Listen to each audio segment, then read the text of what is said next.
Okay, fight fans and fight fiends, welcome back to Manny's Thoughts. I, of course, Manny MTL or Manny Montreal. Make sure to check me out on Facebook, Twitter, Instagram, and obviously thefightcity.com. As usual, I'll give you guys my thoughts on what's going down in the world of combat sports. Let's get started.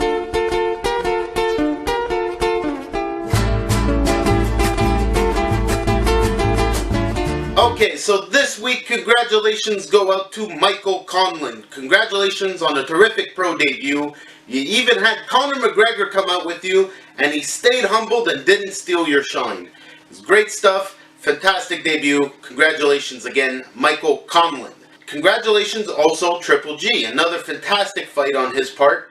Didn't finish with a KO, but it was the right decision. It went 12 rounds, and you know what? Tip of the hat to Danny Jacobs.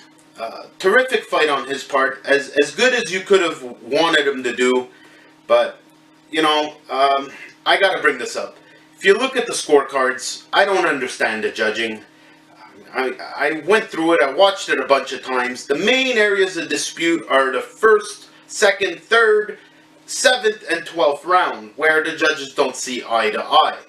Now, I narrowed it down. For me, the two main issues I have with the scoring on this card for you guys to look at, even though the outcome was correct, I mean, it could very easily have been the other way around, and that's definitely not the way it should have been. This should have been a 7-5 fight, considering the knockdown. A lot of people are saying it was a 6-6 fight, if not for the knockdown.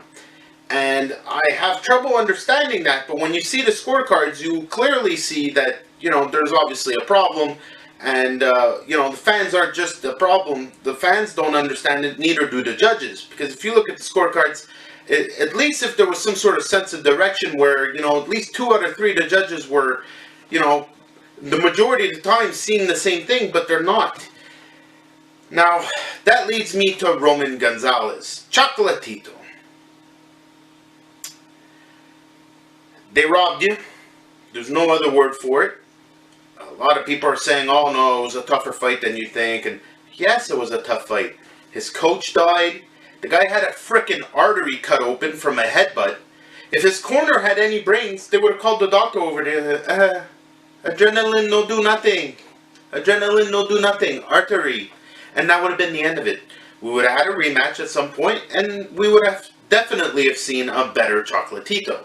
That being said, if you look at these scorecards, it gets me angry, because none of this makes sense. How the hell do you not give every round to Chocolatito from 3 on? That's the way I saw it. Rounds 1 and 2 are clearly his opponents, which, by the way, I'm refusing to say his name. I understand it's a beautiful story. Congratulations, you know. He was a garbage man. He was picking up trash to make money, and now he's a world champion. Great. This is not the way you win a world championship. If I was you, if you really want to hold on to that belt, you automatic rematch Roman immediately in order to get this settled. Because you don't deserve that belt unless you fight Roman and beat him for it. If you look at the scorecards, I mean, it just doesn't make sense. It doesn't make sense. These guys don't know what the hell they're looking at, or something's wrong. That's the bottom line. You know, it's so noble in defeat, it kills me. If they just would have paid attention to the fact that I mean, adrenaline's not working. You know, maybe another headbutt would have done it, you know, and he would have really have bled out. And he would have turned pale and got dizzy and fallen over, you know, from a really lazy punch. And everyone would have called his opponent a great champion. Bad taste. Bad taste in my mouth from this one. It's going to take me a while to get over. You know, like, I realize he's going to get back at it, and this doesn't really, you know, diminish his quality in guys that know what they're talking about, but this hurts his selling aspect. This hurts his chances at the history books, because he could have made it to 50. I strongly believe it. He could have been 50-0, and judges robbed us of that. You know, it makes me reflect on Mayweather's feat of being undefeated. You know, makes his undefeated with the judging all that much better. That being said, please check out the Fight City this week. We've got great articles and posts on the daily for you guys to check out. Great stuff on the Facebook, Instagram, and Twitter accounts for you guys to check out. Great YouTube channel, thefightcity.com. Please check us out. If you like the t-shirts, we'll be more than happy to send you one. Now, as far as what's going on this week, I'm going to avoid talking about whatever fights are on TV. There's nothing huge to talk about, and personally, I want to talk about something else. Not this week, but next week. Next Thursday night at the Casino de Montreal, March 30th, Groupe Yvon Michel is putting on another gala, and my man Shakeel Phinn, the Canadian champion, will be main eventing the whole show. Very happy. He's been a big ticket seller for that event and others, and I think it's about time that he gets a little spotlight. This means that his fight will be replayed on RDS2. No doubts about it. Not a highlight, the full fight. So you guys will finally, the ones that can't make it out to the event and catch a YouTube video here and there, you will be able to tune in live on RDS2. Please stay tuned to this channel and to my social media accounts. I will be giving the dates out for that. That being said, it is a fantastic card.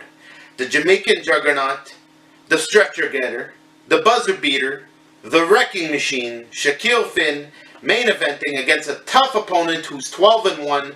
I'm looking forward to this fight. A couple other fighters were offered this fight and said no to it, so kudos to Shakeel Phinn for taking it.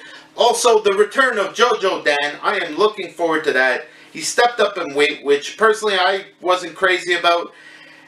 The last time out, I think he belongs in this weight category. Jojo Dan, the return, I am so happy to see this guy in the ring again. This is where he belongs. Also returning after a injury, Mick Gadbois is back in action. Looking forward to seeing him in the ring as well. Also on the card, Rutsi Vincent. Don't really know him all that much. Also on the card, Bruno Bradishian, part of the Luce Bute camp and Grant Brothers Boxing. Just a fantastic young Florida import. The young gun, as I like to call him. Look for him to remain undefeated. And last but not least, opening up the card, pro debut. Female boxing is coming, people. I've been saying it. Women's boxing is on the rise, and this is proof of it. Out of Donnybrook Boxing Gym with Coach Ian McCullough, who's also coaching the main event of Shakeel Phinn, Jessica the Cobra Camara. The Cobra Queen, the Queen Cobra, the Baroness, if you will be stepping in the ring. I am looking forward to her debut. Ladies and gentlemen, if you are used to the usual women's boxing events, be prepared to see something different. She can box. She can really box. And she can thump. It's going to be one hell of a fight. And I'm pretty sure it's going to be one hell of a pro debut. So look forward to that fight, opening up the show at the Casino de Montreal with Groupe Yvon Michel next Thursday night. This Monday, there will be a press conference. The weigh-ins are on Wednesday, so stay tuned to my social media accounts. Check out the Fight City's YouTube page for the weigh-in video. We're going to have all kinds of stuff on that fight. Please make sure to check it out. That's it for me this week. Like, share, subscribe, and all that good stuff. I'll see you guys next week.